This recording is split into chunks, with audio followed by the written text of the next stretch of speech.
अस्सलाम वालेकुम वरहमतुल्लाहि वबरकातुहू। This is sir Naseem Zulfiqar और आज हम सेकेंड ईयर केमिस्ट्री के अंदर जो न्यू बुक है सिंध बोर्ड की, उसमें हम जो है वो चैप्टर नंबर 5 को डिस्कस करेंगे। This is introduction to hydrocarbons. और जैसे इससे पहले मैंने 4 चैप्टर्स अपलोड कर दिए हैं फ्रॉम चैप्टर 1 टू चैप्टर 4, जो आपको जो है वो मेरी प्लेलिस्ट में मिल सकते हैं। और अब हम चैप्टर नंबर 5 से आज हम स्टार्ट ले रहे हैं और काफ़ी स्टूडेंट्स की रिक्वेस्ट थी कि चैप्टर 5 पर जो है वो लेक्चर बनाया जाए। So here I am with this chapter in order to prepare you for your board examinations. और आप में से किसी स्टूडेंट को भी अगर सेकेंड ईयर केमिस्ट्री के न्यू बुक के नोट्स चाहिए कंप्लीट चैप्टर्स के, तो मैंने यहाँ पर अपना PDF जो है वो नोट्स के लिए एक कॉन्टैक्ट नंबर लिख दिया है 0300-215-2272। इस पर आप मुझसे वो व्हाट्सएप करके जो है वो रिक्वेस्ट कर सकते हैं फॉर नोट्स, ठीक है, जो मैं आपको PDF फॉर्म में जो है वो भेज दूँगा। तो चले without wasting any further time हम जो है वो हाइड्रोकार्बन्स के चैप्टर है इसको स्टार्ट करते हैं। और अगर आप मेरे चैनल पे न्यू हैं तो चैनल को सब्सक्राइब कर दें और ये वीडियो को लाइक कर दें, अपने तमाम फ्रेंड्स के साथ शेयर कर दें। चूँकि मैं इंग्लिश और केमिस्ट्री के जो है वो 9th 10th first year second year और ECAT MD-CAT तमाम लेवल के जो है वो लेक्चर्स अपने इस चैनल पर अपलोड करता हूँ, जिससे आप स्टूडेंट्स को फ़ायदा होता है और आप इसमें नंबर गेट करते हैं मैक्सिमम मार्क्स अपने बोर्ड एग्जामिनेशन के अंदर। तो आज हम हाइड्रोकार्बन्स को डिस्कस करते हैं। तो व्हाट इज़ हाइड्रोकार्बन्स, हाइड्रोकार्बन्स किसे कहते हैं, पहली चीज़ तो ये। तो हाइड्रोकार्बन्स एक्चुअली क्या है, they are the compounds. Hydrocarbons compounds होते हैं कंटेनिंग, जिसमें 2 एलिमेंट्स लाजमी मौजूद हों, कंटेनिंग कार्बन एंड हाइड्रोजन, ठीक है। तो वो कंपाउंड जिनमें कार्बन और हाइड्रोजन ये हमारे पास मौजूद होते हैं, इनको हम लोग कहते हैं they are known as hydrocarbons. इनको हाइड्रोकार्बन्स कहा जाता है। और सबसे पहले तो मतलब लाइक अगर हम कहते हैं मीथेन की बात करते हैं CH4, तो उसमें कार्बन हाइड्रोजन है, तो this is actually a hydrocarbon. तो हाइड्रोकार्बन हर वो कंपाउंड होते हैं ऑर्गेनिक केमिस्ट्री के अंदर जिसके अंदर 2 एलिमेंट्स लाजमी हो, that is hydrogen and carbon. That's why इसको हाइड्रोकार्बन कहते हैं। हाइड्रो मीन्स हाइड्रोजन और कार्बन तो मतलब कार्बन। तो हर वो कंपाउंड जिसके अंदर हाइड्रोजन और कार्बन मौजूद हों, उन कंपाउंड्स को केमिस्ट्री के अंदर हम लोग हाइड्रोकार्बन्स कहते हैं। और इसकी एक क्लासिफिकेशन होती है जो हम यहाँ पर डिस्कस करेंगे अभी। तो हाइड्रोकार्बन्स को बेटा हम सबसे पहले जो है ना वो 2 मेन कैटेगरीज के अंदर हम इसको डिवाइड करते हैं। Hydrocarbons are first divided into 2 main categories. अब वो 2 मेन कैटेगरीज क्या है, सबसे पहले तो हम कहते हैं हाइड्रोकार्बन्स वो कहलाते हैं जो कि हमारे पास जो है वो ओपन चेन हाइड्रोकार्बन्स होते हैं, ठीक है। तो सबसे पहले हमारे पास है ओपन चेन हाइड्रोकार्बन्स। अब ओपन चेन हाइड्रोकार्बन्स क्या होंगे, जिसके अंदर जो कार्बन होगी वो ओपन चेन के अंदर अटैच होंगे, ठीक है। कार्बन ओपन चेन में अटैच होंगे। लेट्स से कि जैसे कि अगर 4 कार्बन लें तो 4 कार्बन इस तरह से ओपन चेन के अंदर अटैच होंगे, ठीक है। तो ये हमारे पास ओपन चेन हाइड्रोकार्बन्स कहलाते हैं। सेकंड हमारे पास जो हाइड्रोकार्बन्स होते हैं उन्हें हम कहते हैं they are known as close chain hydrocarbons. Close chain hydrocarbons. अब क्लोज चेन हाइड्रोकार्बन्स क्या होता है, जिसमें कार्बन जो है वो एक क्लोज चेन के अंदर अटैच होते हैं। मिसाल के तौर पर अगर ये 4 कार्बन है तो 4 कार्बन रिंग की सूरत में, एक साइकिल की सूरत में होंगे। जैसे कि अगर मैं यहाँ पर बनाऊँ तो इस तरह से अगर मैं 4 कार्बन बना दूँ, तो this is actually close chain hydrocarbon, जिसके अंदर हम देख सकते हैं कोई रिंग या फिर जो है वो हमारे पास कोई साइकिल बनी हुई। इसी वजह से इस क्लोज चेन हाइड्रोकार्बन को हम एक और नाम देते हैं, इनको हम कहते हैं साइक्लिक हाइड्रोकार्बन्स। क्योंकि इसके अंदर एक साइकिल होती है, that's why they are also known as cyclic hydrocarbons. और जो हमारे पास ओपन चेन हाइड्रोकार्बन्स होते हैं, इनको उनमें साइकिल नहीं होती, इन्हीं इसलिए हम उनको कहते हैं they are also known as acyclic hydrocarbon. Acyclic का मतलब non cyclic. Acyclic hydrocarbons, acyclic hydrocarbons मतलब वो हाइड्रोकार्बन जिनके अंदर कोई साइकिल नहीं है, जो ओपन चेन के अंदर अटैच है। इसी एसाइक्लिक हाइड्रोकार्बन को हम फर्दर फिर एक और नाम देते हैं, इन्हीं को कहा जाता है एलिफेटिक हाइड्रोकार्बन्स। इन्हीं को हम फर्दर फिर एलिफेटिक हाइड्रोकार्बन्स कहते हैं। एलिफेटिक हाइड्रोकार्बन्स जिसमें मतलब वही के ओपन चेन हो, एक स्ट्रेट चेन लगी हो, ठीक है, तो एलिफेटिक हाइड्रोकार्बन्स भी कहा जाएगा। एलिफेटिक हाइड्रोकार्बन क्यों कहते हैं, एलिफेटिक का वर्ड जो निकला है यहाँ से फैट से निकला है, क्योंकि सबसे पहले ये सारे कंपाउंड्स हमें जो है वो फैट से मिले थे, that's why they are also known as aliphatic hydrocarbons, ठीक है बच्चों। अब इन ओपन चेन हाइड्रोकार्बन्स को फर्दर अगर हम क्लासीफाई करें तो इसको फर्दर हम जो है वो 2 कैटेगरी में और इसके बाद हम इसको ब्रेक कर सकते हैं। There are 2 further categories of open chain hydrocarbons. सबसे पहले जिनको हम कहते हैं they are known as saturated hydrocarbons. Saturated hydrocarbons. Saturated hydrocarbons क्या होते हैं? जिनमें हमारे पास सिर्फ सिग्मा बॉन्ड होता है, या हम कह सकते हैं कार्बन कार्बन के बीच में जिसमें सिर्फ हमारे पास जो है वो एक सिंगल बॉन्ड दिखती है, इसको हम लोग कहते हैं सैचुरेटेड हाइड्रोकार्बन। और सेकंड दूसरे हमारे पास होते हैं जिनको हम लोग कहते हैं they are known as unsaturated hydrocarbons. Unsaturated hydrocarbons. अब अनसैचुरेटेड हाइड्रोकार्बन्स क्या होंगे? जिनके अंदर हमारे पास कार्बन कार्बन के बीच में कोई पाई बॉन्ड मौजूद होगा, मीन्स या तो कार्बन कार्बन डबल बॉन्ड हमारे पास एग्जिस्ट करेगा या फिर कार्बन कार्बन हमारे पास ट्रिपल बॉन्ड होगा। ठीक है, तो इनको हम लोग कहते हैं they are known as unsaturated hydrocarbons. ठीक है, तो सैचुरेटेड हाइड्रोकार्बन्स की बात की जाए तो सैचुरेटेड हाइड्रोकार्बन्स फिर जो है वो जिसमें सारे कार्बन कार्बन सिंगल बॉन्ड होते हैं, इन्हीं को हम लोग कहते हैं they are known as alkanes. इनको अल्केन्स कहा जाता है, they are also known as alkanes. ठीक है, इनको अल्केन्स कहते हैं। सैचुरेटेड हाइड्रोकार्बन्स को अल्केन्स भी कहते हैं और इनको हम लोग पैराफिन्स भी कहते हैं, पैराफिन्स। तो पैराफिन्स कहने की वजह क्या होती है? पैरा के मतलब यहाँ पर होता है, पैरा का मतलब होता है लेस, और फिन के मतलब होते हैं रिएक्टिव। क्योंकि ये सारे लेस रिएक्टिव होते हैं, इतने हाईली रिएक्टिव नहीं होते, that's why they are also known as paraffins. ठीक है, और अल्केन्स जो हमारे पास हैं, जिनका हमारे पास इनका जनरल फॉर्मूला हमारे पास क्या निकलता है? इनका जनरल फॉर्मूला हमारे पास निकलता है दिस इज CnH2n+2। इस जनरल फॉर्मूले पे अल्केन सारे आते हैं, जिसमें हम n की वैल्यू कोई भी नेचुरल नंबर यहाँ पर हो सकता है, जिसमें 1 से लेकर इनफाइनाइट तक कितने भी नंबर इसके अंदर लिख सकते हैं और हमारे पास अल्केन्स आने शुरू हो जाते हैं। जैसे अगर हम एक्सेंटस की बात करें अल्केन्स की, अगर हम n की वैल्यू 1 रखेंगे तो ये हमारे पास आ जाएगा CH4, n की वैल्यू 2 रखेंगे तो ये आ जाएगा हमारे पास C2H6, n की वैल्यू 3 रखेंगे तो ये आ जाएगा C3H8। अब ये CH2 इस तरह से बढ़ाते जाए, इस तरह से C4H10 आ जाएगा नेक्स्ट नंबर, इसका अगला नंबर आ जाएगा C5H12, इसका नेक्स्ट नंबर आ जाएगा C6H14, उसके बाद नेक्स्ट नंबर हमारे पास आ जाएगा C7H16। मतलब आपको क्या करना है कि CH2 बढ़ाते रहना। इसका नेक्स्ट नंबर आ जाएगा C8H18 हमारे पास हो जाएगा। ठीक है, फिर अगला नंबर आ जाएगा C9H20।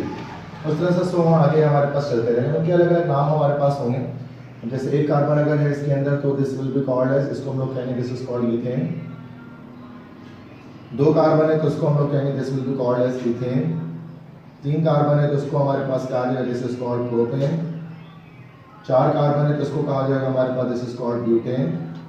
5 कार्बन है तो उसको कहा जाएगा हमारे पास this is called pentane. 6 carbon है तो उसको कहा जाएगा हमारे पास this is called hexane. 7 carbon है तो उसको कहा जाएगा हेप्टेन। 8 कार्बन है तो उसको कहा जाएगा ऑक्टेन। और 9 कार्बन एटम्स है तो उन्हें क्या कहा जाएगा? They are known as nonane. और सर 10 कार्बन होगा तो फिर वो डिकेन भी कहलाएगा। तो मेरे पास जगह नहीं थी नीचे तो मैं और नीचे नहीं लिख रहा, बट आप इसको समझ सकते हैं, जो कि चैप्टर 4 में भी इसकी डिस्कशन हमने थोड़ी बहुत जो है वो की हुई। ये हमारे पास सैचुरेटेड हाइड्रोकार्बन होंगे। इस तरह से अनसैचुरेटेड हाइड्रोकार्बन की बात करेंगे तो उसमें या तो डबल बॉन्ड होगा या तो ट्रिपल बॉन्ड होगा। तो उसके अंदर अनसैचुरेटेड हाइड्रोकार्बन की फर्दर हम क्या कर सकते हैं? इनको हम 2 क्लासेस में जो है ना डिवाइड कर सकते हैं। अनसैचुरेटेड हाइड्रोकार्बन्स को फर्दर फिर हम 2 क्लासेस में या 2 पार्ट्स में क्लासिफाई कर सकते हैं। अब वो 2 पार्ट्स क्या है? आइदर इनको अगर कार्बन कार्बन डबल बॉन्ड है तो इनको हम लोग कहते हैं they are known as alkenes. वो अल्कीन्स कहलाते हैं। अल्कीन्स में क्या होता है बच्चों के 2 कार्बन के बीच में there is are double covalent bond present.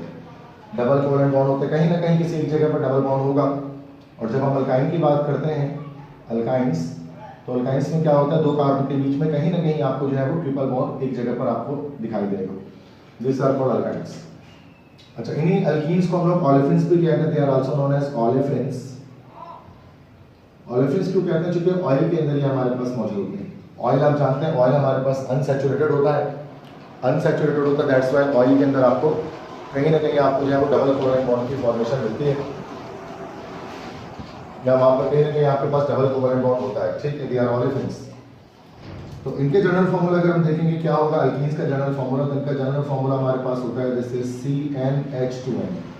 अब आप देख सकते हैं देयर इज अ डिफरेंस कि इसमें CnH2n+2 और इसमें सिर्फ CnH2n है। ठीक है,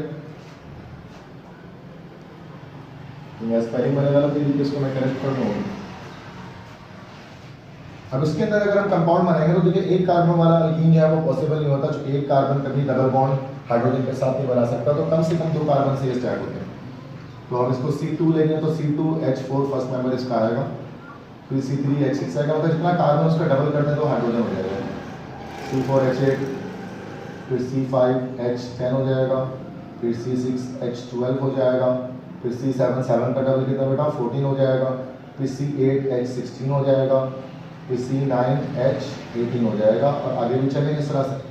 अब इनके भी नेम्स हमारे पास आ जाएंगे। अब C2H4 है, so this will be called as ethene, इसको हम इथीन कहेंगे। C3H6 है, इनको कहा जाएगा they will be called as propene. C4H8 है तो इनको हम लोग कहेंगे this is called butene. C5H10 है तो उसको हम लोग कहेंगे this is called pentene. C6H12 है उसको हम कहेंगे this is called hexene. C7H14 है दिस इज कॉल्ड हेप्टीन। C8 है तो उसको हम लोग कहेंगे दिस इज कॉल्ड ऑक्टीन, और C9 है तो उसको हम लोग कहेंगे दिस इज कॉल्ड नॉनीन। तो इस तरह से चलेगा। जब हम अल्काइंस की बात करते हैं तो अल्काइन में क्या होगा, कार्बन कार्बन के बीच में कहीं एक जगह पर आपको ट्रिपल बॉन्ड दिखाई देगा। इनके जनरल फॉर्मूले में क्या होगा, CnH2n, जैसे कि अल्केन में +2 होता है तो उसमें -2 हो जाएगा। और इसमें भी सेम ऐसे कि एक कार्बन वाला अल्काइन हमारे पास पॉसिबल नहीं होगा, because one carbon single carbon can not make triple covalent bond with hydrogen. That's why at least we are needing here 2 carbon atoms. ठीक है, तो 2 कार्बन आइटम से स्टार्ट होंगे, जैसे C2H2 पहला बन जाएगा, फिर उसके बाद CH2 बढ़ाते हुए चलें, C3H4 हो जाएगा, फिर C4H6 हो जाएगा, मतलब CH2 बढ़ाते हैं, फिर C5H8 हो जाएगा, फिर C6H10 हो जाएगा, फिर C7H12 हो जाएगा, फिर C8H14 हो जाएगा, फिर C9H16 हो जाएगा। तो ये हमारा होमोलोगस सीरीज इसके अंदर हमारे पास ही चलेगा। होमोलोगस सीरीज के बारे में चैप्टर 3 में ऑर्गेनिक कंपाउंड्स के अंदर मैंने डिस्कस कर लिया, आप वहाँ से देख सकते हैं। अब C2H2 है तो this is called as ethyne. अब वाई नहीं लगेगा इन कैपिटल में, क्योंकि सफिक्सेस देखिए चेंज है। इसका सफिक्स हमारे पास जैसे एन आ रहा है, इसमें इन आता है और इसमें वाई नहीं आता है या आइन आता है। जो 3 कार्बन है तो उसको हम कहेंगे this is called as propyne. 4 carbon है तो उसको हम लोग कहेंगे this is called butyne. 5 carbon है तो उसको हम कहेंगे this is called pentyne. 6 carbon है तो उसको हम क्या कहेंगे this is called hexyne. 7 carbon तो उसको बोलेंगे this is called heptyne. 8 carbon तो उसको बोलेंगे this is called octyne. 9 carbon है तो उसको बोलेंगे नॉनाइन। और इनका जब स्ट्रक्चर ओपन किया जाएगा तो मैं ओपन नहीं कर रहा, चैप्टर 4 में हमने इसको ओपन अप करके दिखाया था मैंने कंपाउंड्स को, तो उनमें कहीं ना कहीं आपको कार्बन कार्बन के बीच में ट्रिपल कोवेलेंट बॉन्ड की फॉर्मेशन दिखेगी। तो बेटा ये सारे हमारे पास ओपन चेन हाइड्रोकार्बन्स हैं जिनकी फर्दर क्लासिफिकेशन मैंने कर दी। अब बच्चों आते हैं यहाँ पर क्लोज चेन हाइड्रोकार्बन के लिए। अब क्लोज चेन हाइड्रोकार्बन्स की हमने सबसे पहले क्या है, हमारे पास इसमें 2 कैटेगरीज होती हैं। सबसे पहले 2 कैटेगरीज होती हैं, एक हम लोग कहते हैं, फर्स्ट हमारे पास इसके अंदर क्या आता है, this is called homocyclic hydrocarbon. Homocyclic hydrocarbons, homocyclic hydrocarbons भी कहा जाता है या फिर इन्हीं को हम कह सकते हैं और they are also known as carbocyclic hydrocarbon. ये इन्हीं को हम लोग कहते हैं we call it carbocyclic hydrocarbons. ठीक है, कार्बोसाइक्लिक हाइड्रोकार्बन्स। तो कार्बोसाइक्लिक क्यों कहते हैं, क्योंकि इनके अंदर सिर्फ कार्बन होता है रिंग के अंदर। मतलब जो रिंग बनेगी, जो रिंग मैंने यहाँ पर बताया कि इस रिंग के अंदर सिर्फ कार्बन होगा, तो मैं यहाँ लिखते हैं तो उसकी डेफिनेशन के only carbon in the ring. अगर रिंग के अंदर सिर्फ और सिर्फ कार्बन हो तो उसको हम होमोसाइक्लिक या कार्बोसाइक्लिक हाइड्रोकार्बन कहते हैं। और दूसरे हमारे पास होते हैं, they are known as heterocyclic hydrocarbon. Heterocyclic hydrocarbons. अब हेटेरोसाइक्लिक हाइड्रोकार्बन्स क्या होते हैं कि अंदर कार्बन के अलावा कोई दूसरा एलिमेंट भी रिंग के अंदर मौजूद होता है। Carbon plus other element in the ring. Ring के अंदर कार्बन के अलावा आपको कोई दूसरा एलिमेंट भी इसके अंदर जो है वो मौजूद होगा, और जो दूसरा एलिमेंट होगा कोई भी हो सकता है, व्हाटएवर वो अदर एलिमेंट होगा, इसको हम लोग इसके अंदर कहेंगे this is called as hetero atom. तो ये हीटेरो आइटम हमारे पास कहलाएगा। तो हेटेरोसाइक्लिक हाइड्रोकार्बन में एक हीटेरो आइटम होता है, मीन्स के एक ऐसा आइटम जो कार्बन ना हो। ठीक है, अगर इसके एग्जाम्पल अगर हम लें तो इसकी मोस्ट फेमस एग्जाम्पल हमारे पास, एक एग्जाम्पल बस मैं आपको दे देता हूँ। जैसे कि ये रिंग बनी हुई है कार्बन की और उसमें मैंने बीच में नाइट्रोजन यहाँ पर लगा दिया। ठीक है, तो ये एक रिंग है। अभी आप देख सकते हैं कि इसमें ये सारे तो इन किनारों पर के वर्टिसेस पर कार्बन है और यहाँ पर एक नाइट्रोजन है, और नाइट्रोजन हमारे पास यहाँ पर क्या बेटा एक हेटेरो आइटम है। ये जो कंपाउंड हमारे पास है this compound is called as pyridine, इसको पायरिडीन कहते हैं। तो पायरिडीन क्या होता है बच्चों, this is a hydrocyclic compound, ये हाइड्रोसाइक्लिक हाइड्रोकार्बन, बिकॉज इस रिंग के अंदर कार्बन के अलावा कोई दूसरा एलिमेंट भी इन्वॉल्व हो जाता है। और रिंग के अंदर अगर सिर्फ कार्बन हो तो वो हमारे पास कहलाते हैं होमोसाइक्लिक हाइड्रोकार्बन्स। अब होमोसाइक्लिक हाइड्रोकार्बन्स को क्या करते हैं, फर्दर इसको हम फिर दो कैटेगरी में डिवाइड कर देते हैं होमोसाइक्लिक हाइड्रोकार्बन को। एक हमारे पास कहलाता है one is called as like aromatic hydrocarbon, एक को हम कहते हैं एरोमेटिक हाइड्रोकार्बन, और दूसरा हमारे पास जो सेकंड कहलाता है this is called as alicyclic hydrocarbon. Second वाले को हम कहते हैं एलिसाइक्लिक हाइड्रोकार्बन्स। तो दो तरह के हैं, एरोमेटिक हाइड्रोकार्बन है और एक एलिसाइक्लिक हाइड्रोकार्बन है। क्या डिफरेंस है, एरोमेटिक का जो वर्ड निकला है वो एरोमा से निकला है, एरोमा। एरोमा की मतलब होते हैं स्ट्रॉन्ग स्मेल, तेज खुशबू, या इसको हम लोग कहते हैं फ्रेग्रेंस भी कह सकते हैं, फ्रेग्रेंस। तो इन कंपाउंड्स की जो खुशबू होती है वो काफ़ी तेज होती है, दैट्स व्हाई इनको एरोमेटिक हाइड्रोकार्बन कहा जाता है। ठीक है, तो एरोमेटिक हाइड्रोकार्बन्स को ही हम लोग एक और नाम देते हैं। अच्छा, एरोमेटिक हाइड्रोकार्बन्स, उसके बाद एलिसाइक्लिक हाइड्रोकार्बन। ठीक है, एलिसाइक्लिक हाइड्रोकार्बन को हम ये भी कह सकते हैं they are also known as non aromatic hydrocarbons. जो एरोमेटिक नहीं होते नॉन एरोमेटिक कहते हैं, तो वो एलिसाइक्लिक हाइड्रोकार्बन है। एरोमेटिक हाइड्रोकार्बन्स पहचाने जाते हैं अपनी स्ट्रॉन्ग स्मेल की वजह से। अच्छा, एरोमेटिक हाइड्रोकार्बन्स के अंदर फिर फर्दर हम इसके अंदर फिर फर्दर दो कैटेगरीज हम बना देते हैं। ठीक है, एक कैटेगरी हमारे पास इसके अंदर कहलाती है दिस इज कॉल्ड एज बेंजोइड्स, एक को हम लोग कहते हैं बेंजोइड्स, और एक हमारे पास कहलाता है नॉन बेंजोइड्स। अब इसका क्या मतलब होता है बच्चों के बेंजोइड्स अनबेंजोइड्स स्ट्रॉन्ग स्मेल वाले होते हैं। बेंजोइड्स का मतलब होता है कि इसमें ये बेंजीन और उसके डेरिवेटिव्स होते हैं। बेंजोइड्स का मतलब क्या है यहाँ पर कि बेंजोइड्स वो एरोमेटिक हाइड्रोकार्बन होते हैं जिसमें बेंजीन होता है एंड इट्स डेरिवेटिव्स, और इसके डेरिवेटिव्स होते हैं, तो उनको कहा जाता है बेंजोइड्स, और उनकी स्ट्रॉन्ग स्मेल होती है। और नॉन बेंजोइड्स का मतलब होता है कि एक्सेप्ट बेंजीन, बेंजीन के अलावा जितने एरोमेटिक हाइड्रोकार्बन होते हैं उनको नॉन बेंजोइड्स कहा जाता है। ठीक है, अब बेंजीन किसे कहते हैं, बेंजीन की रिंग एक होती है 6 कार्बन की रिंग, जैसे कि अगर आपने देखी है तो हमारे इस तरह की रिंग है, तो 6 कार्बन टोटल इसके अंदर होते हैं। इसका फॉर्मूला होता है C6H6 का। ये हमारे पास this specific compound is called as benzene. तो बेंजीन हमारे पास एक एरोमेटिक हाइड्रोकार्बन होता है। एरोमेटिक हाइड्रोकार्बन क्या होता है, जिसकी स्ट्रॉन्ग स्मेल होती है और उनके अंदर एक खास कैरेक्टर होता है, उनके अंदर एरोमेटिसिटी पाई जाती है, एरोमेटिसिटी। और एरोमेटिसिटी क्या होती है उसको मैं थोड़ी देर बाद आपको एक्सप्लेन करूंगा, तो इसको बताने के बाद तो एरोमेटिक कैरेक्टर किस वजह से आते हैं, कंपाउंड एरोमेटिक कब बनते हैं, ये उसके आगे मैं आपको बताऊंगा। फिलहाल अभी आप ये देख लें कि एरोमेटिक कंपाउंड बेंजोइड्स और नॉन बेंजोइड्स होते हैं। बेंजोइड जो बेंजीन और उसके डेरिवेटिव्स हो, जैसे कि बेंजीन खुद हो गया, या फिर अगर हम कोई और कंपाउंड इसमें बनाना चाहें तो आप देख सकते हैं कि अगर बेंजीन रिंग को अंदर सर्किल भी हम बनाते हैं वैसे इसके अंदर, अगर इसमें अगर हम CH3 लगा लें तो this is called as toluene. तो टोलुइन भी एक एरोमेटिक कंपाउंड है जिसमें बेंजीन रिंग आपको दिख रही है। इसी तरह से अगर हम कंपाउंड इस तरह से बना लें कि बेंजीन रिंग ले लें, उसके ऊपर OH लगा लें, दिस इज कॉल्ड फिनॉल। तो फिनॉल भी हमारा क्या है, एक बेंजोइड है। तो बेंजोइड्स क्या होते हैं, जो हमारे पास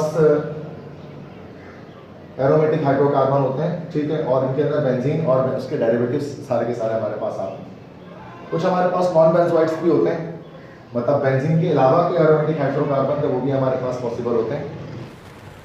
ठीक है, तो नॉन बेंजोइड्स के अंदर हमारे पास जो कंपाउंड हो सकता है जिसमें बेंजीन रिंग नहीं होगी, तो वो इस तरह से एक कंपाउंड जैसे कि मैं बना देता हूँ, जो बड़ा फेमस कंपाउंड है केमिस्ट्री के अंदर, 2 फ्यूज रिंग इस तरह से आती हैं। ठीक है, इस कंपाउंड को हम लोग कहते हैं दिस इज कॉल्ड नैप्थलीन। तो नैप्थलीन जो है वो बेंजीन नहीं है, तो इस तरह से, तो ये नैप्थलीन एक नॉन बेंजोइड है जिसमें बेंजीन रिंग मौजूद नहीं है। ठीक है, बेंजीन रिंग इस तरह से होती है, 2 फ्यूज रिंग होती हैं, तो एक नॉन बेंजीनोइड या फिर नॉन बेंजोइड्स इनको हम कहते हैं। ठीक है, तो ये तो एरोमेटिक हाइड्रोकार्बन हो गया। अभी किस वजह से एरोमेटिक है तो इसके बारे में नेक्स्ट आगे मैं आपको डिटेल बताऊंगा। अब एलिसाइक्लिक हाइड्रोकार्बन की बात की जाती है तो ये नॉन एरोमेटिक कंपाउंड होता है, तो इसमें एरोमेटिक कैरेक्टर नहीं होता। अब इसके अंदर अक्सर जो एलिसाइक्लिक हाइड्रोकार्बन्स के अंदर हम लोग इसको अक्सर यहाँ पर जैसे कि साइक्लोअल्केन्स की बात कर लें तो साइक्लोअल्केन्स को हम देख सकते हैं। अब साइक्लोअल्केन्स क्या होता है, जिसमें जाहिर सी बात है कि एक मतलब अल्केन्स होंगे लेकिन ये साइकिल के अंदर मौजूद होंगे, और होमोसाइक्लिक हैं, सिंपल सी बात है कि सारे के सारे कार्बन ही होंगे चेन के अंदर, ये साइक्लोअल्केन्स कहलाते हैं। साइक्लोअल्केन्स का जनरल फार्मूला याद रखिएगा, बिल्कुल जो है ना वो अल्कीन की तरह होता है, CnH2n। मतलब ऐसा नहीं कि इनका अल्कीन की तरह जनरल फार्मूला नहीं आता, चूँकि रिंग की फॉर्मेशन करने के लिए 2 हाइड्रोजन रिमूव करना पड़ता है, जिसकी वजह से CnH2n+2 का +2 ख़त्म हो जाता है, तो दे आर कॉल्ड साइक्लोअल्केन्स। अब साइक्लोअल्केन्स हमारे पास बहुत सारे होते हैं, जैसे मिसाल के तौर पे अगर हम CH2 एटलीस्ट सिंपलेस्ट जो है वो हमारे पास इस तरह से बनेगा, कम से कम 3 कार्बन होंगे तब जाकर रिंग बनेगी हमारे पास। ये सिंपलेस्ट हमारे पास साइक्लोअल्केन है, इसको हम इस तरह से भी लिख सकते हैं और चाहे तो हम इस तरह से डायरेक्ट ट्रायंगल बना सकते हैं। So this compound is called as cyclopropane, इसको हम साइक्लोप्रोपेन कहेंगे। इसी तरह से अगर 4 कार्बन अगर हम ले लें तो CH2 CH2 फिर इस तरह से CH2 CH2 ये आ जाएगा इस तरह से, तो ये हमारे पास कहलाएगा दिस। इसको हम इस तरह से बना सकते हैं या फिर इस तरह से डायरेक्ट जब हम क्या करें सिर्फ एक स्क्वायर बना लें, this is called as cyclobutane, तो इसको हम साइक्लोब्यूटेन कह देंगे। बिल्कुल इसी तरह से अगर हम बात कर लें तो अगर हम जो है वो अगर हम 5 कार्बन एटम ले लें तो CH2 फिर इस तरह से CH2 फिर ये CH2, मतलब पेंटागन जैसा स्ट्रक्चर हम अगर यहाँ पर जनरेट कर लें इस तरह से, तो यहाँ पर अगर आप देखेंगे तो इस तरह से स्ट्रक्चर ये हमारे पास आएगा। तो this is called as what, this is called as cyclopentane, तो ये साइक्लोपेंटेन हमारे पास कहलाएगा। तो ये सारे हमारे पास साइक्लोअल्केन्स हैं और आप देख सकते हैं इनका फॉर्मूला बिल्कुल जो है ना वो अल्कीन की तरह निकलेगा, जैसे C3H6 है या C4H8 हो जाएगा, ये इसको निकालेंगे तो ये C5H10 हो जाएगा। तो एक तरह से अल्कीन्स और साइक्लोअल्केन्स एक दूसरे के आइसोमर्स हैं, चूँकि दोनों के फॉर्मूले सेम है बट स्ट्रक्चर्स डिफरेंट हैं। ठीक है स्टूडेंट्स, तो ये मैंने अभी आपको बताया इसके अंदर कंप्लीट जो है वो डिटेल क्लासिफिकेशन हाइड्रोकार्बन्स की इस वक्त, कि हाइड्रोकार्बन्स क्या होते हैं कि जिसमें सिर्फ कार्बन हाइड्रोजन हो ऐसे एलिमेंट्स। अब इसके 2 कैटेगरीज हम इसके अंदर बनाते हैं, एक हमारे पास कहलाते हैं close chain hydrocarbon, open chain hydrocarbon, एक कहलाता है close chain hydrocarbon. Open chain hydrocarbon को हम लोग जो है वो एसाइक्लिक हाइड्रोकार्बन की भी कहते हैं या एलिफेटिक हाइड्रोकार्बन कहते हैं। इसके फर्दर फिर 2 कैटेगरी होती हैं, सैचुरेटेड और अनसैचुरेटेड। सैचुरेटेड हाइड्रोकार्बन्स को अल्केन्स या पैराफिन्स कहा जाता है, इनकी लेस रिएक्टिविटी की वजह से, चूँकि इनमें सिर्फ सिंगल कोवेलेंट बॉन्ड होता है, सिग्मा बॉन्ड होता है, जो है ना पहला सिंगल बॉन्ड हमारे पास सिग्मा बॉन्ड होता है, इसको ब्रेक करना काफ़ी मुश्किल होता है, दैट्स वाई ये सारे के सारे लेस रिएक्टिव होते हैं। इनका जनरल फार्मूला होता है CnH2n+2, methane, ethane, propane, butane, pentane, hexane, heptane, octane, nonane, decane, ये सारे। इसी तरह से अनसैचुरेटेड के अंदर हमारे पास जिसके अंदर पाई बॉन्ड इन्वॉल्व हो, अब या तो डबल बॉन्ड हो या ट्रिपल बॉन्ड हो, पाई बॉन्ड होना जरूरी है। अगर कार्बन कार्बन के बीच डबल बॉन्ड इनको अल्कीन्स कहते हैं या ऑलेफिन्स कहते हैं, जो कि ऑयल के अंदर पाए जाते हैं। इनका जनरल फार्मूला होता है CnH2n+2 और ये इथीन से स्टार्ट होकर फिर आगे फाइनली ये चलता रहता है। अल्काइंस में कार्बन कार्बन ट्रिपल बॉन्ड होते हैं, इनका जनरल फार्मूला होता है CnH2n, ये इथाइन से स्टार्ट होकर सोन कैरी ऑन होते हैं। इसी तरह से क्लोज चेन हाइड्रोकार्बन या साइक्लिक हाइड्रोकार्बन्स को हम 2 कैटेगरी में डिवाइड करते हैं, होमोसाइक्लिक या कार्बोसाइक्लिक हाइड्रोकार्बन, और दूसरे हमारे पास होते हैं हेट्रोसाइक्लिक हाइड्रोकार्बन। होमोसाइक्लिक हाइड्रोकार्बन क्या होंगे, जिसमें सिर्फ कार्बन होगा रिंग के अंदर, और हेट्रोसाइक्लिक में कार्बन के अलावा कोई दूसरा एलिमेंट रिंग के अंदर मौजूद होगा। जो दूसरा एलिमेंट रिंग के अंदर मौजूद होगा उसको हेट्रोएटम कहेंगे, पैरिडीन इसकी एक खास एग्जाम्पल है। बिल्कुल इस तरह से अगर हम होमोसाइक्लिक की बात करें, इसके 2 फर्दर कंपाउंड है, एरोमेटिक और एसाइक्लिक। एरोमेटिक हाइड्रोकार्बन वो होते हैं जिनके स्ट्रॉन्ग स्मेल होती है और उनके अंदर एक एरोमेटिक कैरेक्टर पाया जाता है जिसको एरोमेटिसिटी कहते हैं। अब अगर इनके अंदर बेंजीन वाले कंपाउंड है तो उनको बेंजीनोइड या बेंजोइड कहते हैं, जैसे बेंजीन है, फिनॉल है, टोलुइन है, बेंजोइक एसिड और भी हो सकते हैं। और अगर इसके अंदर बेंजीन रिंग नहीं है तो ये नॉन बेंजोनोइड कहलाते हैं, जैसे कि नैप्थलीन मैंने बताया आपको। एलिसाइक्लिक क्या होते हैं, होमोसाइक्लिक तो होंगे लेकिन उसमें एरोमेटिक कैरेक्टर नहीं होगा, तो ये सारे साइक्लोअल्केन्स हमारे पास होते हैं। साइक्लोअल्केन्स में मतलब साइक्लोप्रोपेन से सिंपलेस्ट से स्टार्ट होता है ये, तो ये सिंपलेस्ट हमारे पास जो होता है जैसे साइक्लोप्रोपेन, फिर इस तरह से आगे साइक्लोब्यूटेन, साइक्लोपेंटेन, साइक्लोहेक्सेन, इस तरह से ये चलता रहता है। ठीक है, तो ये हमारे पास फर्स्ट टॉपिक था इस चैप्टर का, चैप्टर 5 का। This is called classification of hydrocarbons. ठीक है, जो स्टूडेंट्स अब इसका स्क्रीनशॉट लेना चाहते हैं लेक्चर का वो ले सकते हैं, तो मैं साइट पर हो जाता हूँ।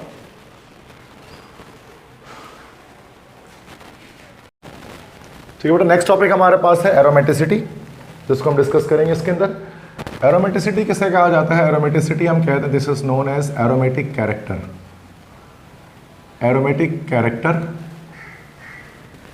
मीन्स कि कैसे पता लगता है कि कोई कंपाउंड एरोमेटिक है या नहीं है। जैसे बेंजीन के बारे में मैंने अभी आपको बताया कि बेंजीन एक एरोमेटिक कंपाउंड है, तो किस तरह से आप इसका अंदाज़ा लगाएंगे। तो एरोमेटिक कैरेक्टर को हम लोग एरोमेटिसिटी कहते हैं, और इसकी हमारे पास ना कुछ कंडीशंस होती हैं।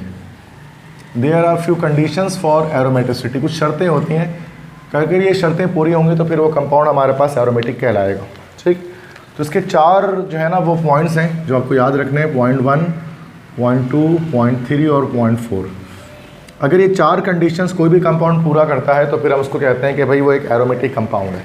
ठीक है, सबसे पहली चीज़ जो कि होनी चाहिए एरोमेटिक कैरेक्टर के अंदर के जो कंपाउंड है, ये मॉलिक्यूल है, वो लाजमी जो है ना वो साइक्लिक कंपाउंड हो। ठीक है, तो सबसे पहला हमारे पास का कंडीशन है that is compound must B cyclic.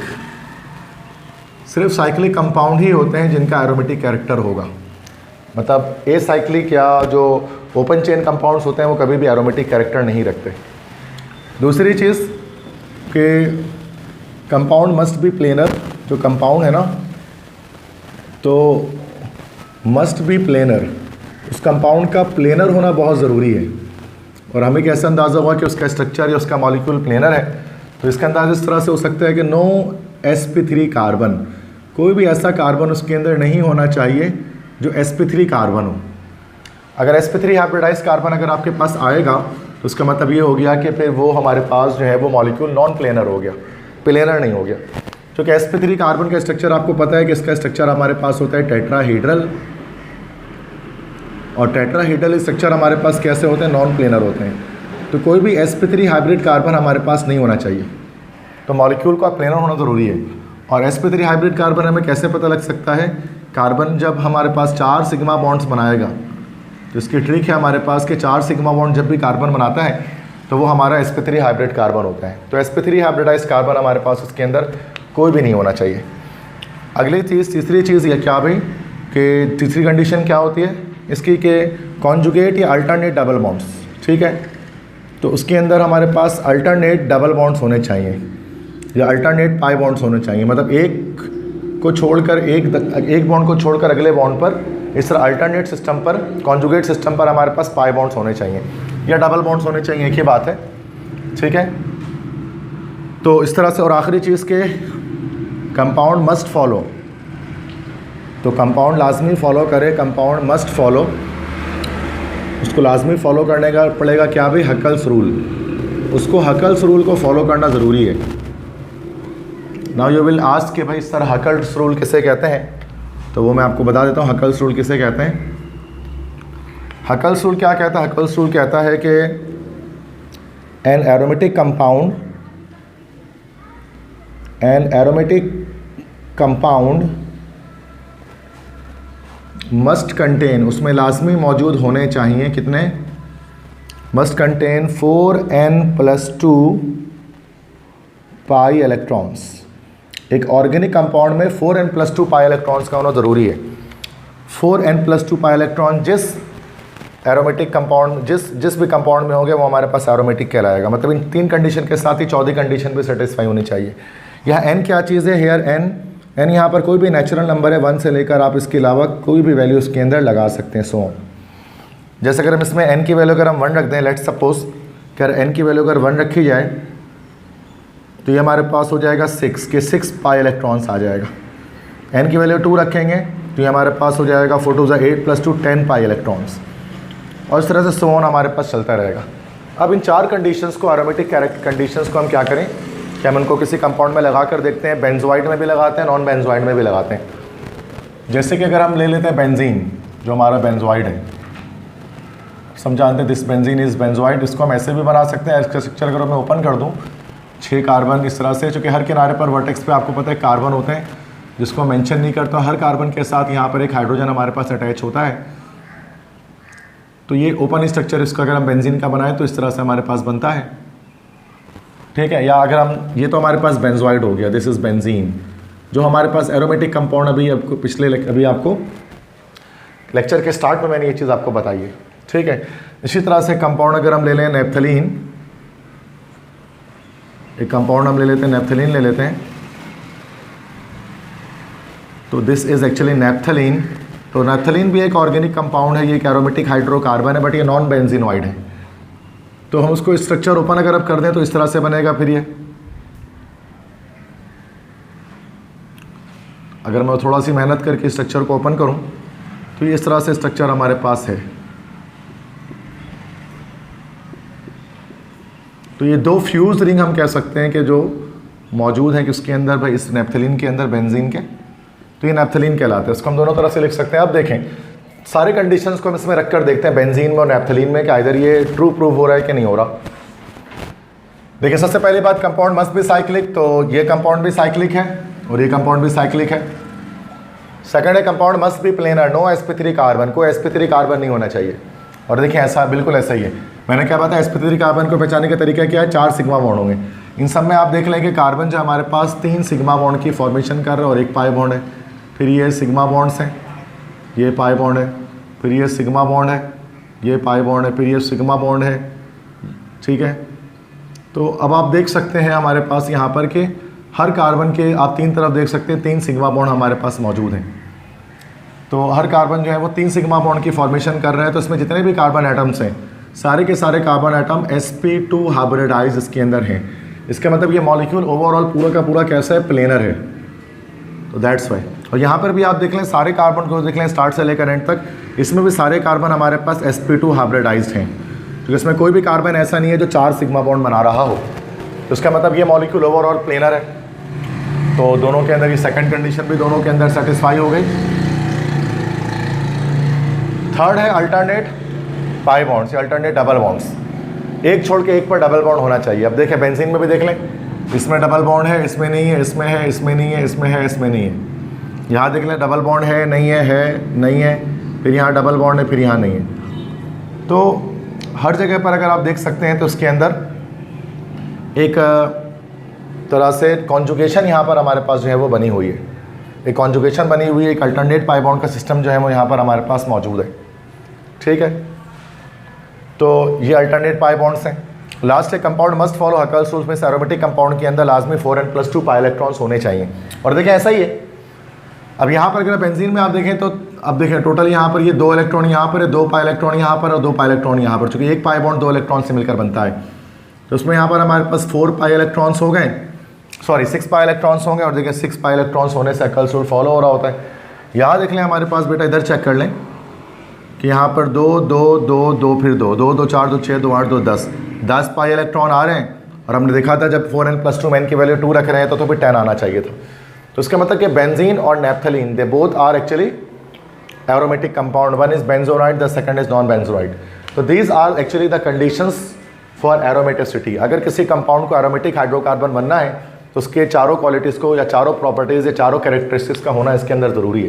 That's why that compound will be called as aromatic hydrocarbon या aromatic compound in organic chemistry. I hope so कि आपको ये चीज़ क्लियर हो गई होगी। आप इसको स्क्रीनशॉट ले लें अपने कॉपी में, आप इसको नोट डाउन कर लें। ओके स्टूडेंट्स, इसके बाद हम अल्केन्स और साइक्लोअल्केन्स को इन डिटेल स्टडी स्टार्ट करते हैं आगे से। और सबसे पहले मैं आपको बताता हूँ फिजिकल प्रॉपर्टीज़ अल्केन्स की और फिजिकल प्रॉपर्टीज़ साइक्लोअल्केन्स की। ठीक है, तो इसमें फिजिकल प्रॉपर्टीज़ की तकरीबन 5 फिजिकल प्रॉपर्टीज़ हैं। तो इसमें 1 बाय 1 इसको हम वॉच करेंगे, देखेंगे। सबसे पहले फिजिकल प्रॉपर्टीज जो है वो अल्केन्स के हमारे पास क्या है कि दे आर नॉन पोलर, कि ये हमारे पास नॉन पोलर होते हैं। नॉन पोलर से मुराद इसके अंदर कोई पोलैरिटी नहीं होती है। ठीक है, जितने भी हाइड्रोकार्बन्स होते हैं सारे hydrocarbons, alkanes, alkenes, alkyne, cycloalkanes, सारे एरोमेटिक हाइड्रोकार्बन सारे के सारे हमारे पास जो है वो दे आर नॉन पोलर, वो सारे के सारे नॉन पोलर होते हैं। नॉन पोलर होने की वजह क्या होती है इनकी, अगर आप मुझसे ये पूछें कि sir why they are non polar, क्योंकि कार्बन की इलेक्ट्रोनेगेटिविटी जो है ना इसके अंदर हमारे पास होती है 2.5 और हाइड्रोजन की इलेक्ट्रोनेगेटिविटी हमारे पास होती है 2.1। तो ये जो दोनों एलिमेंट जो इसके अंदर कंबाइन होते हैं ना, इनके बीच का डिफरेंस ऑफ इलेक्ट्रोनेगेटिविटी बहुत कम होता है, जिसकी वजह से जो बॉन्ड इनके बीच बनता है ना वो नॉन पोलर होता है। जो शेयर्ड पेयर ऑफ इलेक्ट्रॉन होता है वो इक्वली डिस्ट्रीब्यूटेड होता है between the 2 atoms because of the very low electronegativity difference between these 2 atoms. That's हम कह सकते हैं कि ये हमारे पास जो है वो नॉन पोलर होते हैं, पोलैरिटी नहीं होती इनके अंदर। अब नॉन पोलर होने की वजह से इनके अंदर सेकंड प्रॉपर्टी ऑटोमेटिकली आती है कि इनसॉल्युबल इन वाटर हो जाते हैं। ठीक है, तो they are insoluble in water water में इनसॉल्युबल हो जाते हैं ये। क्यों वाटर में इनसॉल्युबल होते हैं? चूँकि वाटर हमारे पास क्या है, एक पोलर सॉल्वेंट है। तो हमें पता है रूल, एक लाइक डिजॉल्व लाइक का रूल हम जानते हैं। तो लाइक डिजॉल्व लाइक में क्या होता है कि पोलर सॉल्यूट जो है वो हमारे पास पोलर सॉल्वेंट में हल होते हैं और नॉन पोलर सॉल्यूट हमारे पास नॉन पोलर सॉल्वेंट में हल होते हैं। चूँकि वाटर हमारे पास एक पोलर सॉल्वेंट है, दैट्स वाई ये non polar solute means hydrocarbons को अपने अंदर डिजॉल्व नहीं करता। तो they are insoluble in water, but लेकिन फिर सॉल्युबल किस में होंगे? But soluble in non polar solvents. तो नॉन पोलर सॉल्वेंट्स के अंदर ये डिजॉल्व हो जाएंगे। अब नॉन पोलर सॉल्वेंट्स हमारे पास बहुत कुछ हो सकते हैं। नॉन पोलर सॉल्वेंट में हमारे पास आ सकते हैं CCl4, कार्बन टेट्राक्लोराइड में डिजॉल्व हो सकते हैं, कार्बन डाइसल्फाइड में डिजॉल्व हो सकते हैं ये, ठीक है। और ETC इस तरह के जितने भी नॉन पोलर हमारे पास सॉल्वेंट्स होते हैं, इनके अंदर ये हमारे पास हाइड्रोकार्बन डिजॉल्व हो जाते हैं, ठीक है, मीथेन, इथेन वगैरह। तो जैसे कि पेट्रोल है, अब इस पेट्रोल को आप पानी में डिजॉल्व नहीं कर सकते क्योंकि पेट्रोल एक हाइड्रोकार्बन है।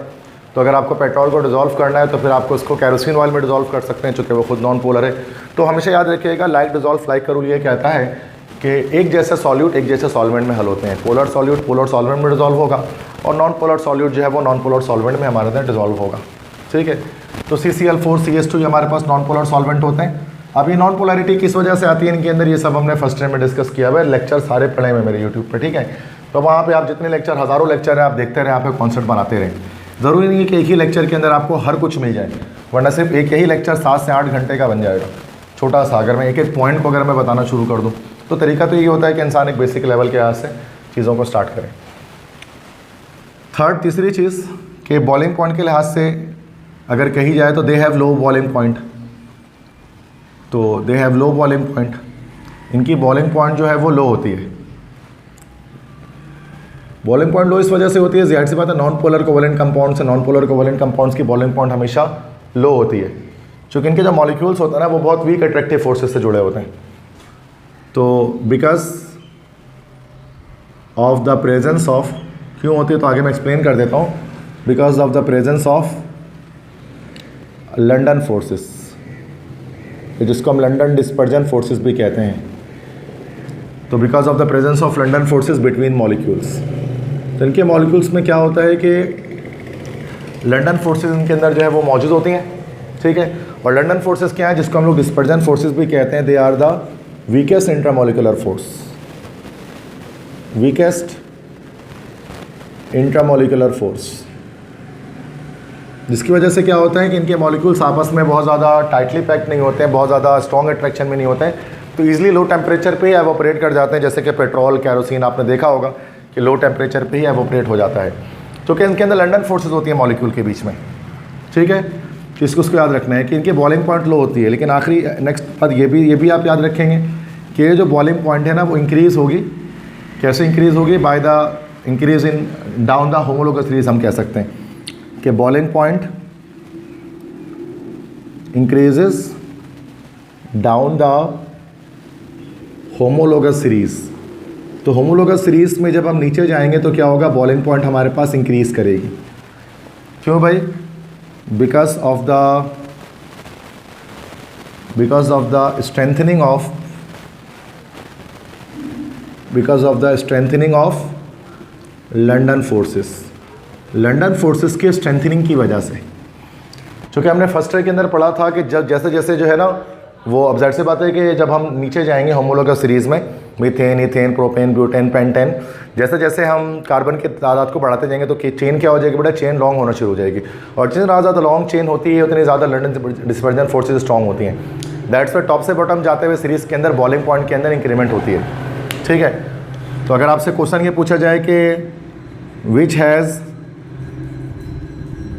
हैज़ हाईएस्ट बॉइलिंग पॉइंट, कि बताएं इनमें से बॉइलिंग पॉइंट जो हाईएस्ट हमारे पास किसकी होगी, और 4 ऑप्शन आपको दे दिया जाए, जैसे कि मीथेन दे दिया जाए, बी में हमारे पास इथेन दे दिया जाए, सी में हमारे पास C3H8 प्रोपेन दे दिया जाए, डी में आपको ब्यूटेन दे दिया जाए, C4H10।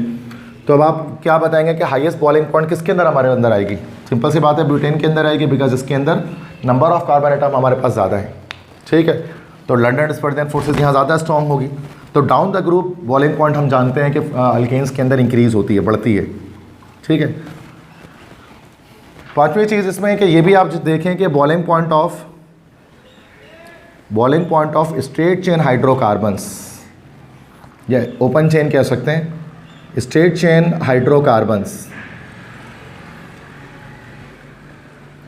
Is greater than boiling point of branched chain hydrocarbon। तो जो स्ट्रेट चेन हाइड्रोकार्बन्स होते हैं उनकी बॉइलिंग पॉइंट हमेशा ज़्यादा होती है ब्रांच चेन हाइड्रोकार्बन से, ठीक है, जिसमें ब्रांचिंग होती है। मिसाल के तौर पे अगर आपसे जो है वो क्वेश्चन कर लिया जाए, सेम यही क्वेश्चन किया जाए कि which has highest boiling point, कि बताएं इन चारों में से, या तीन एग्जाम्पल दे देता हूँ, तीनों एग्जाम्पल में से हाईएस्ट बॉइलिंग पॉइंट किसकी है, और तीन चॉइसेस मैं आपको दे देता हूँ। मैं आपको देता कि भाई एन पेंटेन है, बी में दे देता कि भाई आइसोपेंटेन है, और सी में आपको दे देता क्या भाई कि नेओपेंटेन है। और आपसे पूछता कि बताएं इनमें से हाईएस्ट जो है वो बॉइलिंग पॉइंट हमारे पास किसकी आएगी। तो अब यहाँ यही वाली चीज़ लगेगी कि भाई कि जितनी ज़्यादा ब्रांचिंग होगी उतनी ज़्यादा कम बॉइलिंग पॉइंट होगी, क्योंकि जाहिर सी बात है ना, देखिए ब्रांचिंग हम कहते हैं ना, ब्रांच चेन हाइड्रोकार्बन होते हैं जब ब्रांच लग जाते हैं। तो एन पेंटेन में हमारे पास क्या है, एन टेन में टोटल 5 कार्बन होंगे और ये 5 कार्बन इस तरह से स्ट्रेट चेन में लगे होंगे। आइसोपेंटेन में क्या होगा, 4 कार्बन ऐसे होंगे, 1 कार्बन बाहर होगा, और नेओपेंटेन में क्या होगा, 2 कार्बन चेन से बाहर होंगे, जिसको हमने डिटेल में स्टडी किया है चैप्टर 4 के अंदर। आप देख सकते हैं लॉन्गेस्ट कार्बन की चेन जो है ना 1 पेंटेन में आ रही है, तो यहाँ पर स्ट्रॉन्गेस्ट लंडन फोर्सेस आएंगी, जबकि यहाँ पर आप देख सकते हैं, जैसे सिंपल सी बात है ना, कि यहाँ पर जो चेन बन रही है लंबी चेन बन रही है, यहाँ पर चेन इसके मुकाबले में छोटी बन रही है, तो लंडन फोर्सेस वीक हो गई हैं, यहाँ लंडन फोर्स और वीक हो गई हैं। तो हाईएस्ट बॉइलिंग पॉइंट हमारे पास किसकी आ जाएगी, स्ट्रेट चेन हाइड्रोकार्बन की, मीन्स एन पेंटेन की। तो एन पेंटेन की ज़्यादा होगी आइसोपेंटेन से, और आइसोपेंटेन की ज़्यादा होगी उससे बेटा नेओपेंटेन से, ठीक है। जितनी ज़्यादा ब्रांचिंग होंगी उतनी ज़्यादा जो है वो क्या कह सकते हैं हम, कि बॉइलिंग पॉइंट जो है वो डिक्रीज़ होगी। क्यों होगी, जो कि चेन स्मॉल होना शुरू हो जाएगा, ठीक है। ये पांचवा और छठा, 6 और लास्ट जो है फिजिकल प्रॉपर्टी आपको याद रखनी है। अल्केन्स की फिजिकल प्रॉपर्टी क्या कह सकते हैं, मतलब कि उसकी स्टेट के लिहाज से, फिजिकल स्टेट के अंदर जो चीज़ें ऑब्जर्व हो रही हैं वो हम उसको कहते हैं this is called physical properties. और एक केमिकल प्रॉपर्टीज़ होती है जो रिएक्शंस वगैरह होती हैं, जिसको अभी हम थोड़ी देर बाद देखते हैं, ठीक है।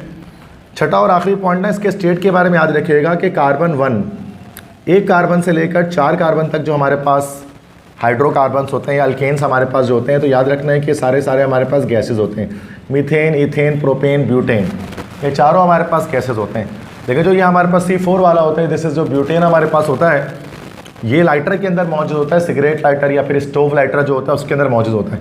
अब आप बोलोगे सर वो तो लिक्विड स्टेट में होता है ब्यूटेन, LPG भी जिसको हम कहते हैं, तो वो इस वजह से होता है, जो उसको कंप्रेस फॉर्म में डाला जाता है तो वो लिक्विड होती है, वरना वो है गैस। अगर आप इसको कभी तोड़ेंगे या अगर वो कभी लीक हो रही हो तो आप देखेंगे वो गैस बनकर उड़ जाती है, तो ब्यूटेन। इसी तरह से C5 से लेकर C17 तक, अब इस 5 से 17 कार्बन के बीच में आपको पेट्रोल भी मिल जाएगा, इसमें आपको कैरोसिन ऑयल भी मिल जाएगा, इसमें आपको डीजल भी मिल जाएगा। ये सारे के सारे किस स्टेट में एग्जिस्ट करते हैं, ये सारे के सारे लिक्विड स्टेट में एग्जिस्ट करते हैं। और अगर आप कार्बन की तादाद बढ़ा दो, इस कार्बन की तादाद बहुत बढ़ा दो, 17 और ऑनवर्ड्स कर लो, मतलब C17 हो और 17 कार्बन से यहाँ पर हम ऑनवर्ड्स चले जाएं, आगे बढ़ते चले जाएं, 20, 30, 40, फिर हमारे पास सॉलिड्स आने शुरू हो जाते हैं। कैसे सॉलिड्स भाई, वैक्सी सॉलिड्स आने स्टार्ट हो जाते हैं। तो ये जैसे कि पैराफिन वैक्स आप जानते हैं, कैंडल वैक्स जिसको हम कहते हैं, पैराफिन वैक्स, इसमें 17 से ज़्यादा कार्बन आटम होते हैं, दैट्स वाई वो वैक्सी फीलिंग देता है और वो वैक्सी सॉलिड होता है। तो कैंडल वैक्स जो है वो भी एक हाइड्रोकार्बन है, लेकिन चूंकि उसमें कार्बन की तादाद बढ़ गई है, और जब कार्बन की तादाद बढ़ना शुरू हो जाती है तो आपको पता है लंडन फोर्सेस स्ट्रॉन्ग होना शुरू हो जाती हैं, जिसकी वजह से स्टेट पहले गैस से लिक्विड में और लिक्विड से फिर सॉलिड में कन्वर्ट होना स्टार्ट हो जाती है, ठीक है। तो these are the physical properties of what, of alkanes. अच्छा, अगर हम साइक्लो अल्केन्स की बात करें, साइक्लो अल्केन्स की फिजिकल प्रॉपर्टी में, तो इसमें बस आपको ये याद रखना है, बस क्योंकि सारे पॉइंट तो सेम आ जाएंगे इसके अंदर, मतलब पॉइंट 1 ऐसे ही आ जाएगा, पॉइंट 1 हो गया, पॉइंट 2 हो गया, पॉइंट 3 हो गया, ये सारे पॉइंट इसी तरह से आ जाएंगे। मैं यहाँ पर निकला, बस जो उसके न्यू पॉइंट्स हैं ना, न्यू पॉइंट्स मैं आपको बता देता हूँ, जो साइक्लोप्रोपेन के बारे में या साइक्लोअल्केन के बारे में याद रखना है आपको। तो साइक्लोअल्केन का बस स्ट्रेट चेन का याद रखना है कि C3 कम से कम, मैंने अभी आपको बताया था थोड़ी देर पहले कि 3 कार्बन के एटलीस्ट हमारे पास साइक्लोअल्केन्स होते हैं। ठीक है। C3 से लेकर C5 तक ये हमारे पास जो है ना वो सारे के सारे गैसेस होते हैं, और C5 से लेकर ऑनवर्ड्स जो हमारे पास साइक्लोअल्केन्स होते हैं, ये हमारे पास जो है वो लिक्विड स्टेट में एग्जिस्ट करते हैं। तो आपको ये चीज़ याद रखनी है, ठीक है। C5 से ऑनवर्ड हमारे पास, सॉरी C3 से C4 तक हमारे पास गैसेस होती हैं, मतलब साइक्लोप्रोपेन और साइक्लोब्यूटेन ये गैसेस है। बाकी साइक्लोपेंटेन से आगे हम पढ़ते जाएंगे तो ये हमारे पास लिक्विड्स आने स्टार्ट हो जाएंगे। और आखिरी चीज़ ये कि बॉइलिंग पॉइंट जो साइक्लोअल्केन्स की होती है, boiling point of cycloalkanes is less than alkanes. Alkanes के मुकाबले में इनकी बॉइलिंग पॉइंट हमारे पास कम होती है। तो सेम वही चीज़ आ जाएगी हमारे पास जो मैंने बताया ना भी आपको, लाइक के डिस्पर्जन फोर्सेस वाला मामला आ जाएगा। इसमें चेन हमारे पास छोटी बनेगी, ठीक है। जैसे कि अगर हम दो कंपाउंड लेते हैं, अगर हम ले लेते हैं प्रोपेन, एन प्रोपेन, और अगर हम ले लेते हैं साइक्लोप्रोपेन। अब एन प्रोपेन क्या है, जिसके अंदर कार्बन जो है वो स्ट्रेट चेन में अटैच है, 3 कार्बन ऐसे सीधे अटैच हुए हैं, और साइक्लोप्रोपेन में 3 कार्बन इस तरह से अटैच हुए हैं। तो हमेशा याद रखिएगा कि प्रोपोइन की जो है ना बॉइलिंग पॉइंट वो ज़्यादा होगी किसके मुकाबले में, बॉइलिंग पॉइंट ऑफ साइक्लोप्रोपेन में। तो इसमें लंडन फोर्सेस स्ट्रॉन्ग होंगी स्ट्रेट चेन में, और साइक्लिक कार्बन में लंडन फोर्सेस जो है वो वीक हो जाते हैं, जिसकी वजह से बॉइलिंग पॉइंट इनकी लोअर हो जाएगी, कम हो जाएगी, किससे, अपने रिस्पेक्टिव अल्केन से, ठीक है। तो ये हमारे पास जो है बेटा फिजिकल प्रॉपर्टीज़ आपको याद रखनी है साइक्लो अल्केन्स और अल्केन्स की। तो इसको आप नोट डाउन कर लें रजिस्टर में अपने, या स्क्रीनशॉट ले लें। फिर आगे बढ़ते हैं। ओके स्टूडेंट्स, अब हम अगर स्ट्रक्चर्स की बात करें कि अल्केन्स और ये जो है वो साइक्लो अल्केन्स के स्ट्रक्चर की बात अगर हम करें,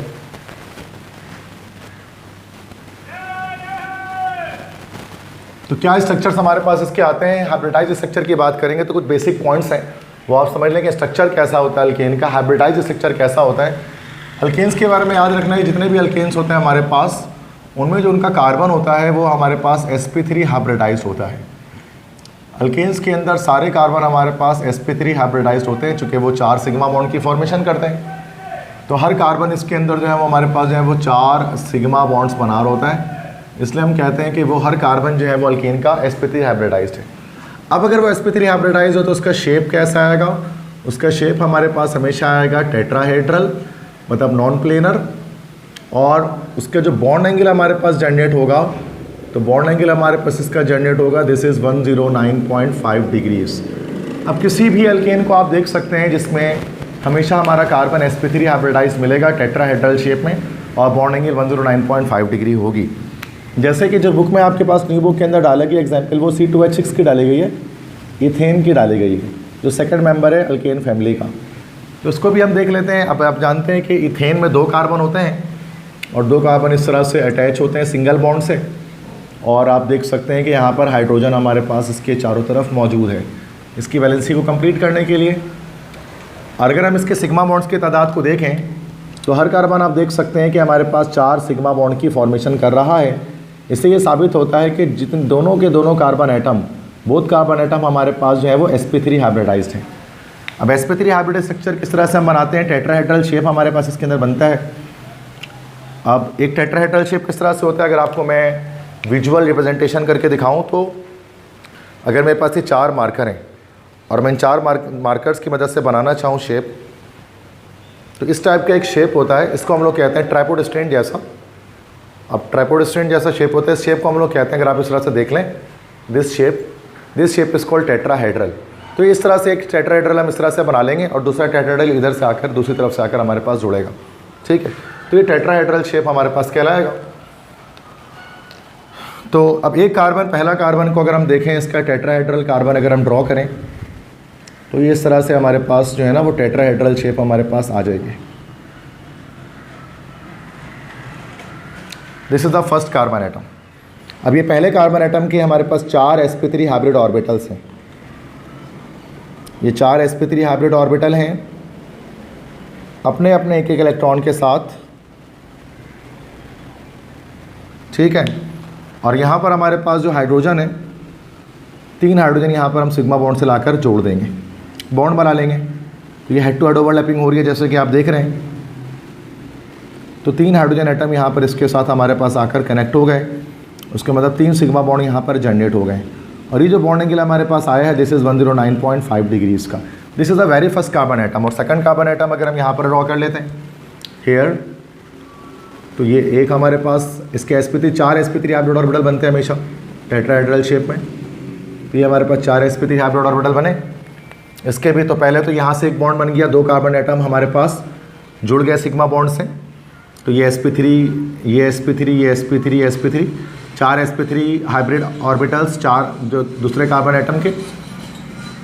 तो इसका बॉन्ड एंगल भी सेम यही रहेगा बेटा 109.5 डिग्रीज। और यहाँ पर फिर हम क्या करेंगे, 3 हाइड्रोजन यहाँ पर दूसरे कार्बन के साथ लाकर हम हेड टू हेड ओवरलैपिंग से क्या कर देंगे, उसको बॉन्ड बना देंगे। तो ये हेड टू हेड ओवरलैपिंग होगी और 3 हाइड्रोजन यहाँ पर आकर हमारे पास जुड़ गए, तो 3 सिग्मा बॉन्ड यहाँ जुड़ गए। तो 3 सिग्मा बॉन्ड इधर है, 3 सिग्मा बॉन्ड दूसरी तरफ है और बीच में एक सिग्मा बॉन्ड है। तो टोटल अगर आपसे पूछा जाए तो कितने सिग्मा बॉन्ड है, टोटल 7 जो है वो सिग्मा बॉन्ड्स हमारे पास मौजूद हैं इसमें, इथेन के एक मॉलिक्यूल में। तो इस तरह से एक स्ट्रक्चर हमारे पास जनरेट होता है बेटा किसका, अल्केन्स का। अब आप किसी और अल्केन का भी बना सकते हैं, लेकिन बुक में चूँकि इथेन का था तो मैंने आपको इथेन बता दिया। नेक्स्ट अगर हम बात करते हैं कि साइक्लो अल्केन्स की बात करते हैं, तो साइक्लो अल्केन्स क्या हमारे पास होते हैं जिनमें साइक्लिक स्ट्रक्चर हो। अब इसको ज़्यादा पूरी डिटेल स्ट्रक्चर नहीं बनानी है, कुछ चीज़ें मैं आपको बता देता हूँ कि जैसे मिसाल के तौर पर अगर मैं आपको देता हूँ साइक्लोप्रोपेन, अगर मैं साइक्लोप्रोपेन की बात करूँ तो साइक्लोप्रोपेन में क्या होगा कि साइक्लिक स्ट्रक्चर होगा, CH2 3 कार्बन एटम होंगे ना भाई, CH2 फिर CH2 फिर इस तरह से चल रहा होगा। अब आप जानते हैं इक्विलेटरल ट्रायंगल हमारे पास एक इसके अंदर बन रहा है।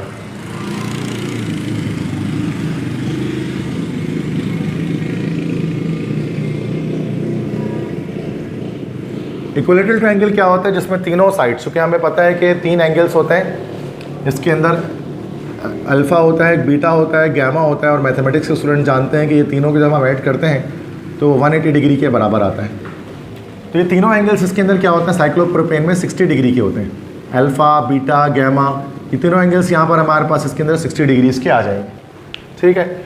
इसी तरह से अगर हम साइक्लोब्यूटेन की बात करते हैं, अगर हम साइक्लोब्यूटेन की बात करें तो उसको भी देख लें। साइक्लोब्यूटेन क्या होता है, जिसमें 4 कार्बन एटम होते हैं और स्क्वायर के शेप में अरेंज होते हैं, वो स्क्वायर के शेप में अरेंज होते हैं इस तरह से 4 पॉइंट से। तो अब इसमें क्या होता है, अब इसमें अगर हर एक बॉन्ड को देखें तो यहाँ बॉन्ड की जो है ना वो थोड़ी सी बढ़ गई है, चूँकि चारों हमारे पास परपेंडिकुलर यहाँ पर ड्रॉ होते हैं, तो 90 डिग्री हमारे पास चारों बॉन्ड एंगल्स हमारे पास यहाँ पर आ जाते हैं। तो ये साइक्लो अल्केन्स के अंदर आपको बस इस तरह से स्ट्रक्चर्स को याद रखना होता है, जो एंगल बन रही है बस उस एंगल को याद रखें कि साइक्लोप्रोपेन के अंदर हमारे पास जो है वो 60 डिग्री की बॉन्ड एंगल बन रही है और साइक्लोब्यूटेन के अंदर हमारे पास 90 डिग्री की बॉन्ड एंगल बन रही है। ठीक है बेटा। तो ये हमने यहाँ पर डिस्कस किया स्ट्रक्चर्स किसके बेटा, अल्केन्स के और साइक्लो अल्केन्स के। आई होप सो कि ये सारी बातें आपको समझ में आई होंगी। तो इन चीज़ों को आप जो है वो नोट डाउन कर लें।